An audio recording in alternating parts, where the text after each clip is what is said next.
Shalom, selamat malam Bapak Ibu Saudara yang dikasihi Tuhan Yesus Kristus. Selamat kita berjumpa kembali dalam renungan pada malam hari ini.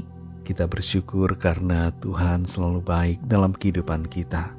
Dalam segala perkara Tuhan punya rencana yang indah buat saudara dan saya. Sebelum kita mendengarkan renungan firman Tuhan, mari kita berdoa.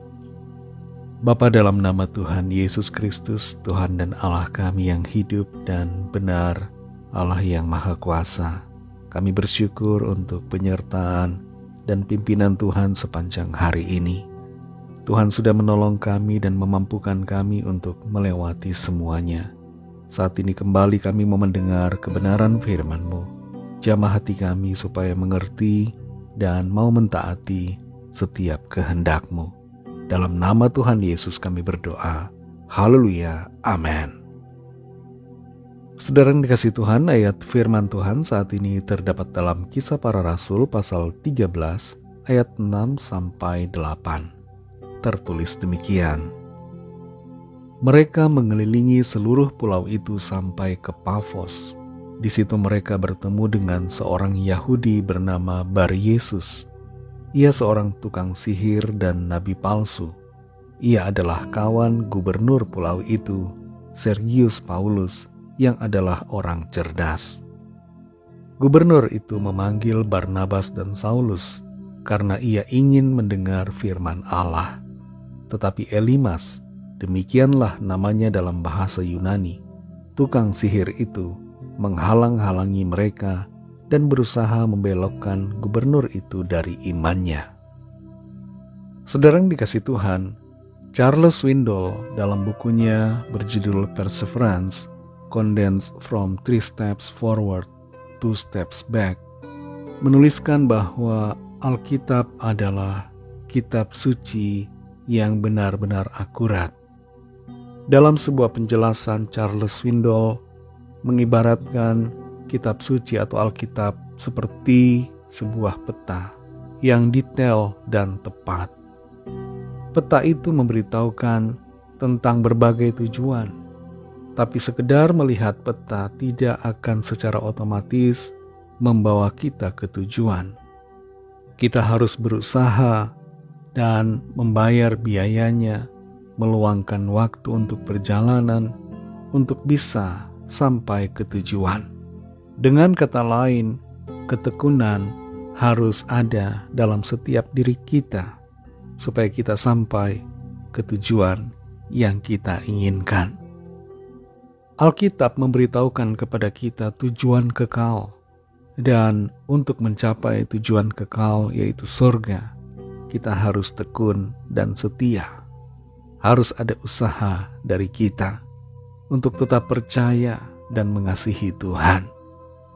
Orang-orang yang tidak percaya berusaha untuk mengaburkan dan merendahkan nilai kebenaran Alkitab. Mereka mengatakan Alkitab sudah dipalsukan dan bahkan berkata bahwa hanya orang bodoh yang percaya kepada Alkitab. Hanya orang bodoh yang percaya kepada Tuhan Yesus.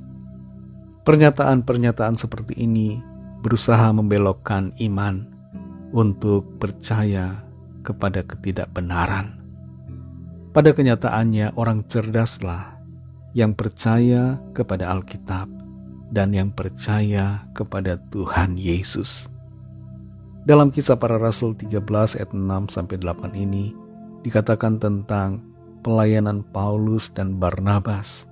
Mereka berkeliling menyampaikan kabar Injil dan mereka sampai ke suatu tempat bernama Pafos.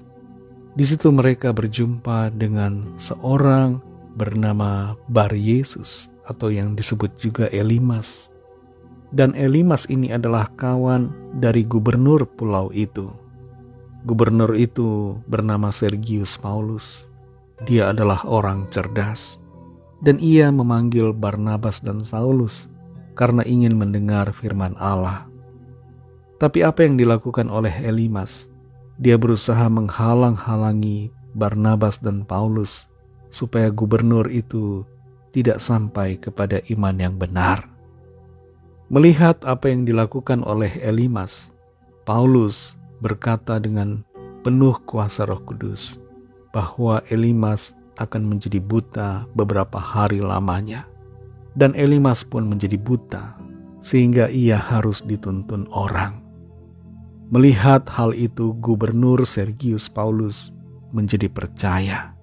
Dia takjub oleh ajaran Tuhan. Saudara yang dikasihi Tuhan, orang cerdas akan percaya kepada Tuhan Yesus. Sebab Tuhan Yesus adalah Tuhan dan Juru Selamat. Dia adalah Allah yang telah datang sebagai manusia. Kalau kita mau selamat, mau dapat hidup kekal, percayalah dan setialah kepada Tuhan Yesus Kristus. Dunia ini berusaha membelokkan iman kita, tapi tetaplah setia dan mengasihi Tuhan Yesus sampai akhir hidup kita di dunia ini, supaya kita masuk ke dalam penggenapan janjinya yang mulia, yaitu kehidupan kekal di sorga bersama dengan Tuhan. Mari kita berdoa. Terima kasih Tuhan Yesus, kami mengucap syukur Bapa untuk firman-Mu yang sudah kami dengar pada saat ini. Firman-Mu yang memberikan kami kekuatan, sukacita, peneguhan. Kami percaya kepadamu Tuhan Yesus. Engkau adalah Tuhan dan Juru Selamat kami. Kami bersyukur karena Engkau menuntun kami ke dalam iman yang benar. Orang-orang yang percaya kepadamu adalah orang-orang yang cerdas, orang yang sehat akalnya, yang sehat logikanya. Terima kasih Tuhan untuk firman-Mu pada hari ini. Pimpin kami selalu Roh Kudus untuk berjalan di dalam kebenaran-Mu dan tinggal dalam kasih karunia-Mu. Berkatilah kami Tuhan di sepanjang malam ini, dalam istirahat kami.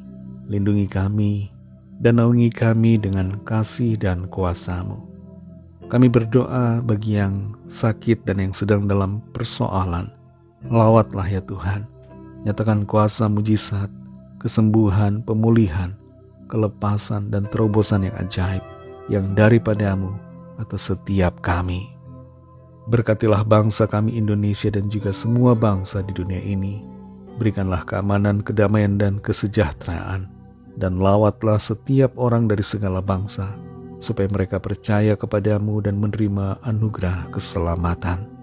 Ampunilah kami akan dosa kesalahan kami, seperti kami juga mengampuni orang yang bersalah kepada kami. Dan pimpin kami menjadi sempurna sesuai dengan kehendak-Mu. Dalam nama Tuhan Yesus Kristus kami sudah berdoa dan mengucap syukur. Haleluya. Terimalah berkat Tuhan. Tuhan memberkati engkau dan melindungi engkau. Tuhan menyinari engkau dengan wajah-Nya dan memberikan kasih karunia. Tuhan menghadapkan wajah-Nya kepadamu dan memberikan damai sejahtera. Berkat dan anugerah Allah Bapa, kasih karunia dari Tuhan Yesus Kristus, dalam persekutuan dengan Roh Kudus, menyertai kita semua, sekarang ini dan sampai Maranatha Tuhan Yesus datang kembali, dan bahkan sampai selama-lamanya. Dalam berkat nama Tuhan Yesus Kristus, haleluya, amin. Puji Tuhan, saudara yang dikasihi Tuhan, saya percaya firman Tuhan menjadi berkat dan kekuatan buat saudara semua, dan Roh Kudus akan menolong saudara untuk lebih lagi memahami kebenaran firman Tuhan dan hidup dalam kemenangan. Tuhan Yesus memberkati saudara semua. Selamat malam, selamat beristirahat, dan sampai jumpa dalam renungan yang berikutnya. Haleluya.